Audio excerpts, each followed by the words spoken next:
Greetings, this is I, Tantus Naravan Dracovin, Lord and Emperor of the Dracovin Empire, and welcome. It is time to continue our discussion on the campaign settings that were introduced during the Advanced Dungeons & Dragons era. I've been talking about Spelljammer, the D&D adventures in space. So let's continue with that. I was talking about the different races in space and giving you some information about them, just so that you can understand them and see a little bit more about them. Let's talk about dwarfs.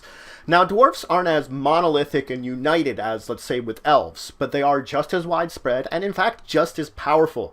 They make powerful citadels, which they form out in space, and they each are their own nation, effectively. So, dwarven nations are a single citadel. The citadels range from the citadel ships, which would be the smallest of the nations, to the citadels filling up entire giant asteroids. Now, should the population of, say, one of these giant asteroids get too big, they will break off a chunk of it and build another citadel ship, which they will then send off into space in order to build a new kingdom, a new colony somewhere. So effectively, they send out part of their population to go somewhere else, spreading it just a little bit more. Now, dwarves will often seek out Earth-type planets in order to build their bases and colonies and find areas where they can discover these asteroids. Now, the thing about dwarven life is if you compare it to that of the groundling dwarfs, it's incredibly similar on a citadel asteroid or a citadel ship. It's pretty much the same thing, being a craftsman, miner, that sort of thing. The citadel ships are basically mountains they're constantly carving out until they run out of things to do and they would find another one. It acts very much the same with the asteroids that they mine and settle onto. Now, they themselves do find connection with their groundling cousins, and if they meet one of the groundlings, they will oftentimes find some kind of common genealogy between the two of them. Even if it's really far off and very thin connection, they'll look for it. The thing about the dwarves also you have to think about is when you do some kind of slight or threat to them, they easily unite into one force and go against it. There has been the idea of a threat placed in their heads that have caused dwarves to go to war just for that concept being shared to them by something like a bard or a traveler.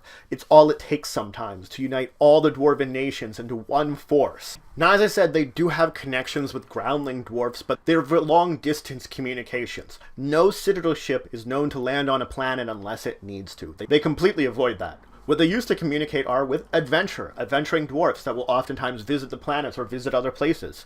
Adventuring dwarfs are known to travel to various places and oftentimes settle sometimes in human cities. There could be craftsmen in human cities, go to other locations, and oftentimes many of these adventuring dwarfs are used for the communication, though they will eventually settle down back into one of the home citadels to basically return to the mountain, so to say, where they can resume being members of their own families and continue to spread their lines.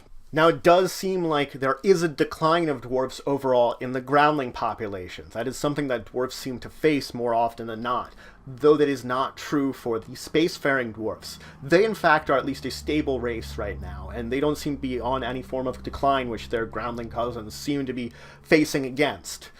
Now, there is some kind of myth that a lot of the dwarves like to believe is true, a myth of a dwarven homeworld. Whether it is or not, it cannot be said, and very little evidence has been found of it.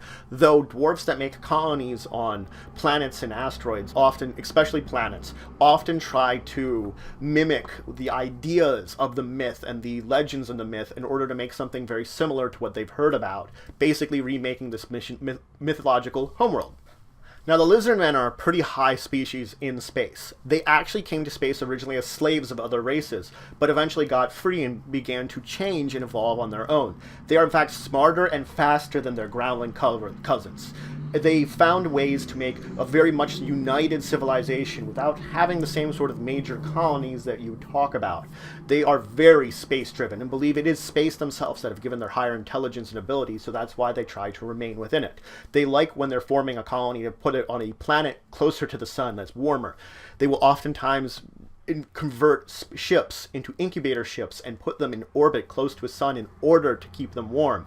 Unfortunately, because sometimes other races have targeted them, they do have those very heavily armed nowadays. Now, they are still short-tempered and emotional that the groundling cousins that they have kind of share, so they do have that tendency to, lose themselves a lot. They use a lot of modified human ships as their amount of ships they have, and they'll build that many on their own. They have far more clerics than they have wizards. So clerics tend to be the main type of spellcaster which uses their spelljamming helms. Now, there will often be an enclave of lizardmen in any human settlement in order to give them sort of representation. They hate Neogi to no end, and oftentimes suspect many of the other races. Really, there's only two that they kind of accept just because of the nature of them that keeps them on the best of terms with them. Now let's move on from lizardmen and talk about gnomes. Now, gnomes are similar to dwarves, that they are creatures of the earth, but they often like being the surface rather than underground, so they're also creatures of the forest. This is sort of a short supply combination of space, so a lot of gnomes just don't like traveling there. Krinish gnomes, or the Tinker gnomes, are the group of gnomes which have really taken to traveling into space, and they're two sub-races. That is the main body of gnomes which have traveled there. And the thing is, they put together strange inventions and managed to get into space in ways that very few other races understand how they manage this very often. A lot of times they will invent something, it will have a flaw, they'll invent something to fix that, that will have a flaw, etc., etc., etc., down the line, never fixing anything truly, always inventing something new to fix the last thing. There are lots of explosions related to gnomes. The fact is, they're considered just as dangerous as the Gif, who play with smoke powder and cause explosions by that. I'll talk about the Gif a little later. So the gnomes have had this sort of explosive growth out into space, the Krinish gnomes. And Kryn has been happy for it. These were always sort of dangerous in their own sphere, so now that they're gone, or at least most of them have traveled away from the main planets, yay! It's everyone else's problem now, or everybody in space's problem. So when a Krinish gnome or a space gnome, so one of these spacefaring gnomes meets one of their groundling cousins, they treat them like they're literal cousins. They are very nice to them, cordial, they try to get along as best they can. They will, in fact, regardless of their expertise, ask one of their groundling cousins for advice on an invention. And the groundling will give the best excuse or information that they have, being polite, but it doesn't help fix the invention any better and just probably causes more problems down the line. That's one of the reasons that if you have a lot of human settlements that have gnomish sectors in them, they're oftentimes separated blocks away from anywhere else and under constant renovation. Now, the advantage with the connection with the groundling cousins is it has brought some of them into space, adding some new blood to their sort of grouping. So it isn't just the Krinish gnomes, it's just that they are the majority of them out there.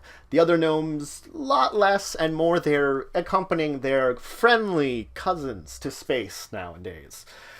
Now, the thing is, most gnomes are treated a certain way by most races, except for one, the Arcane. The Arcane like gnomes. They like them in a way that they like no other race, is the thing. It's like, you can't really understand an Arcane very well, but they like gnomes. And people are kind of freaked out by this a little bit, because are they trying to elevate them to a level that would be similar to themselves? No one can say. But it is a little disturbing. So that's it for today. I talked about a few more races in Spelljammer, introduced you to them. I talked about the Dwarves and their culture, and the fact that they are widespread and powerful, just like the elves, except they're more singular kingdom-based. I talked about lizardmen, who are surprisingly a powerful race too in space. They are smarter, faster, and better than their groundling-based counterparts in a surprising way, and they breed and spread just as quick as many of the other races. And I talked about gnomes, a surprising addition to space, who are somehow out there and not exploding constantly, building inventions and spreading their chaos wherever they go. And the next one, I have more races to talk about, a lot more interesting groups of people that you could possibly play or encounter while you're out in space. So if you have any questions, comments, anything you say, anything you think left out, please leave in the comments below. Please like, share, and subscribe to support the channel, the Empire, the work I do. If you want to show some more support, you can check out my Patreon, link down in the description. But regardless, until the next time, I bid you farewell.